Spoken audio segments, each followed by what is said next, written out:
Bom dia, meus amados, a graça e a paz do Senhor. Eu sou o pastor Rômulo Pereira, da Igreja Batista Palavra da Graça, e hoje nós vamos estudar o Evangelho segundo João, capítulo 18, verso 3, que diz: Tendo, pois, Judas recebido a corte e oficiais dos principais sacerdotes e fariseus, veio para ali com lanternas e achotes e armas. Bom, queridos, aqui então inicia-se o plano dos sacerdotes, dos fariseus, em capturar e prender Jesus. Entretanto, eles não poderiam fazer isso no meio da multidão, ainda mais num período tão intenso em que Jerusalém ficava abarrotada de pessoas, que é o período da Páscoa. Porque se fizesse isso no meio da multidão, muitos poderiam reclamar, se rebelar e poderia haver um confronto entre seguidores e simpatizantes de Jesus e os sacerdotes e fariseus. Então, todo tipo de confusão e confronto, claro que eles preferiam evitar. Então, eles tinham que capturar Jesus, talvez na calada da noite, lembrando que naquela época a noite era realmente muito escuro, porque não havia, obviamente, iluminação pública. Como você vai numa fazenda, num sítio, num local isolado, você vê que à noite realmente fica um breu, fica tudo muito escuro. E mesmo usando lanternas, usando tochas, seria difícil talvez identificar Jesus, porque, os sacerdotes e fariseus de Jerusalém não conheciam Jesus assim tão a fundo, porque Jesus andava pelo país todo e morou na Galileia. Então Jesus, apesar de ser uma figura que todos falavam, não era uma figura que os fariseus de Jerusalém conheciam fisicamente muito bem. Daí que entra o papel de Judas, um traidor que então fala para esse grupo de religiosos que vai identificar Jesus, que vai mostrar onde ele está e vai identificá-lo no meio dos outros. Bom, esse é o plano. Então chega aqui Judas com oficiais do templo, havia uma guarda do templo, e Jesus, aqui o Evangelho de João não menciona essa frase de Jesus, mas Jesus os recebe dizendo: Saístes com espadas e porretes para me prender como a um ladrão? Todos os dias eu estava sentado no templo ensinando e não me prendestes. Então veja, queridos, o quão contraditório é isso. Estavam prendendo Jesus, mas Jesus ele fazia o quê? Ele ficava ensinando. Ensinava no templo, pregando, falando sobre Deus. Veja, Deus falando sobre Deus. Deus falando sobre bondade, falando sobre o amor. E isso provocou uma ira imensa dos religiosos, porque os religiosos, em geral, acham que Deus é propriedade exclusiva deles. Não, nós aqui que somos os certos, qualquer outro que falar não está autorizado a falar sobre Deus. Ele está falando ali sobre o amor, mas o que ele está querendo é ganhar reputação, ganhar fama. E veja que Jesus nem cobrava nada dele, simplesmente ia lá e falava. E tudo isso era uma quebra do sistema, porque os sacerdotes, os fariseus, eles lucravam muito com isso, lembrando do fato que Jesus, com chicotes, virou as mesas dos cambistas, expulsaram todos, e Jesus bradando, vocês estão transformando a casa do meu pai em casa de negócio. E a pergunta é, o que Jesus faria na maioria das igrejas se ele fosse hoje? Acho que o chicote ia ser bradado novamente, queridos? Infelizmente. Infelizmente que isso ocorra, esse tipo de comércio da palavra de Deus. Bom, e Judas então traz Jesus, identifica Jesus para aquele grupo de soldados, ele identifica Jesus com um beijo.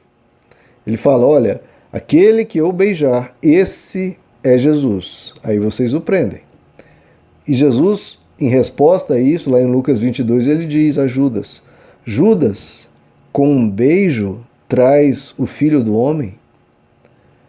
Olha, queridos, que coisa, Algo tão horrível como uma traição que resultaria em morte, algo tão violento, algo tão abominável, mas foi feito com um gesto, o gesto mais gentil e carinhoso, que é o beijo. Então veja o quão, às vezes, isso é o tamanho da hipocrisia que o ser humano pode chegar, né? Muitas pessoas, né, fazem um discurso belíssimo, né, que só quer fazer o bem, que ele está ali para o povo, eu sou a favor do povo, etc. A gente conhece bem esses discursos para todo lado e por décadas. Não estou falando aqui de uma pessoa específica ou de um momento específico da história humana. Sempre foi assim. Sempre. 10 anos atrás, 20 anos atrás, 100 anos atrás, 1000 anos atrás. O discurso é belíssimo. Mas o real ato da pessoa, a real intenção da pessoa, a real motivação da pessoa pode ser o extremo oposto. Isso é muito triste, né, queridos? Isso é muito triste.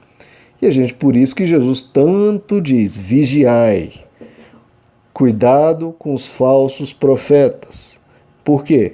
Porque eles vêm vestidos de cordeiro, de ovelhas, mas por dentro são lobos devoradores. E quantos têm sido devorados olhando só a superfície, em vez de olhar, como Jesus diz, os frutos? Porque se você olha só a superfície, a pessoa está engravatadinha, está bonita, está falando uma coisa até razoável, mas ela começa a saquear, começa a ministrar uma coisa meio estranha, que não se parece em nada com Jesus. Olhe para Jesus. Quer saber se uma pessoa realmente está pregando o evangelho? Compare essa pessoa com Jesus. O jeito, o estilo, o que fala, as ações da pessoa. É com isso que você pode identificar. Como Jesus diz, você identifica a árvore pelos frutos. Então, pelo que ela está produzindo. O que está sendo produzido? Né?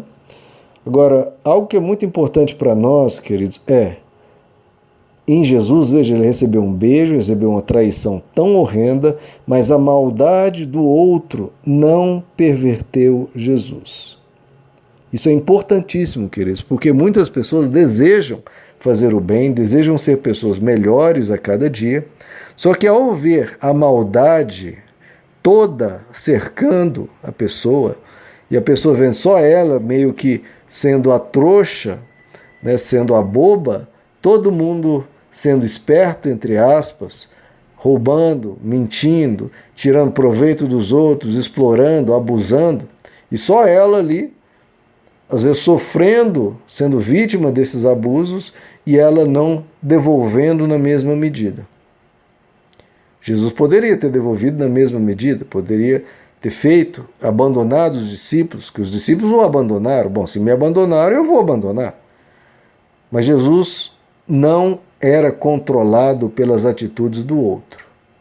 Se o outro faz uma maldade, então você vai devolver maldade, então a pessoa tem um controle sobre a sua vida.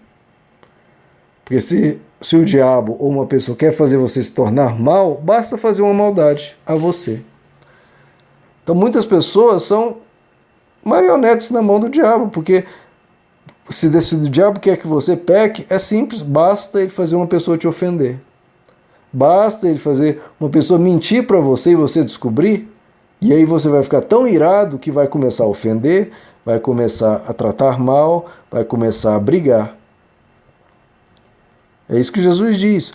No fim dos tempos, o que ocorreria? Todo mundo fica pensando, está acontecendo um terremoto lá não sei onde, aconteceu não sei o quê, um tsunami, um vulcão, é o que Jesus tinha previsto para o fim dos tempos. Sim, ele também comenta sobre isso, mas o que Jesus deu mais ênfase? Ele diz, no fim dos tempos, o amor se esfriaria por se multiplicar a iniquidade.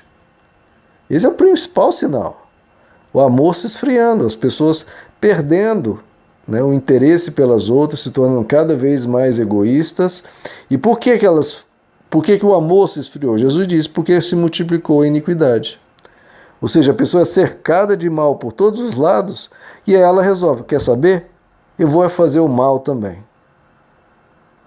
Então, por se multiplicar a iniquidade ao redor, todos começam a abrir mão de valores, abrir mão de princípios e começam a adotar uma vida desregrada, uma vida maléfica para os outros também. Se todo mundo está tirando proveito, eu também vou. Se todo mundo está abusando, eu também vou. Se a pessoa está me ofendendo, eu também vou ofender ela, eu tenho direito. Né?